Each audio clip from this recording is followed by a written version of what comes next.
Hey guys, it's England from Hitalia One World. This video isn't going to be in character, but I'm dressed in casual cosplay if that counts for anything. It's also on my eyesight on my Mac instead of my good camera, but hopefully that won't be an issue. I decided not to be in character because this discussion would be a little bit weird if I decided to talk like this with you all. Like, I don't really see how I would connect with you guys just talking like, ooh. So, anyways, I'd like to talk to you guys about selling origami paper cranes in a public school environment. I go to a little farm town high school. I did this paper crane project a couple weeks ago, a month ago actually, with a friend, and we ended up raising 70 something dollars, so I thought that was pretty cool. First and foremost, you should talk to a principal or whoever is in charge of your school. Make a meeting with him or her and explain that you're interested in selling origami paper cranes for however much you sell them for Japan relief efforts. Tell them that all the proceeds are going to go to a trusted organization like the Red Cross Relief Effort, so they know you're a legitimate charity. And offer up the idea to sell them at lunch at a table set aside, maybe with like a poster board sign saying like paper cranes for Japan or something like that. And that'll publicize the fact that you're selling cranes, but it also won't disrupt learning time, which is a key selling point. Anyways, if someone approaches you in the middle of the day, though, feel free to sell them a crane. I mean, we sold cranes throughout the day, but lunch was definitely our biggest selling time.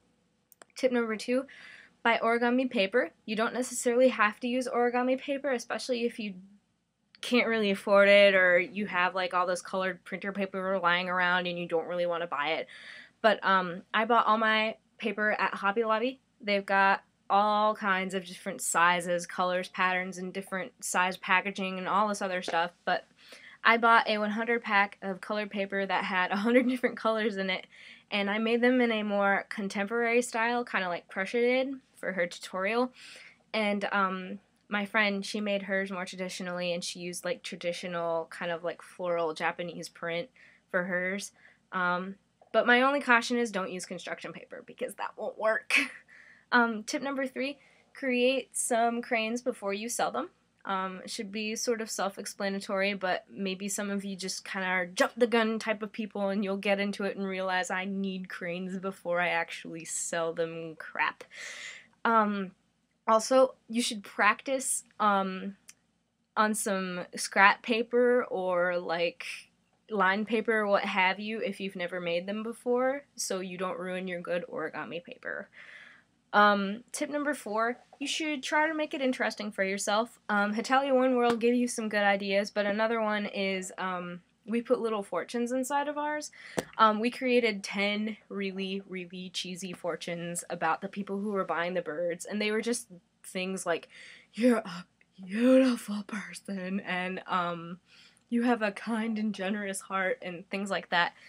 It just kind of makes you feel good to pass along a positive message in the bird that someone is buying for charity, because like all this exchange of love is happening, and I don't know, it makes you feel good. It's also a good way to keep track of how many birds you're making if you're kind of OCD like I am and you need to know how many birds you've made. Tip number 5, price. We sold ours for $1 a piece, and I thought that went over pretty well. It feels like it might be easier for people to give up $1 than any other amount, especially if they're maybe in a situation where they financially aren't able to donate very much, or maybe they're kind of reluctant to donate to your organization. There were several people at my school who were more generous than others. Many donated a couple dollars. I had some faculty members, 2 of them, who donated $5.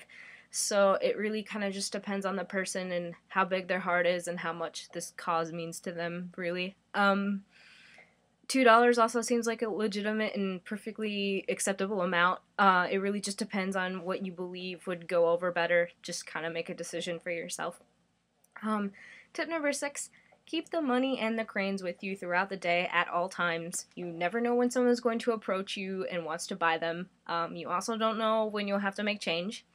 We had amounts of money given to us anywhere from a quarter to a $20 bill, so you're going to have to make change at some point, so just know that you should have some extra cash lying around. And tip number 7, feel free to branch out and sell to other organizations or places. Another good place would be like a church or another religious place of worship if you attend there regularly. People who attend churches generally seem to be pretty generous people, so that would be a good place to sell.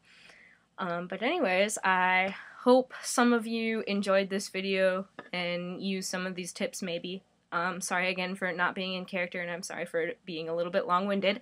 Hopefully some of you try this out at your own school or your university or whatever, especially those of you who maybe financially can't afford to donate your own money, or they're in a situation where you really can't donate money because you're a minor or whatever.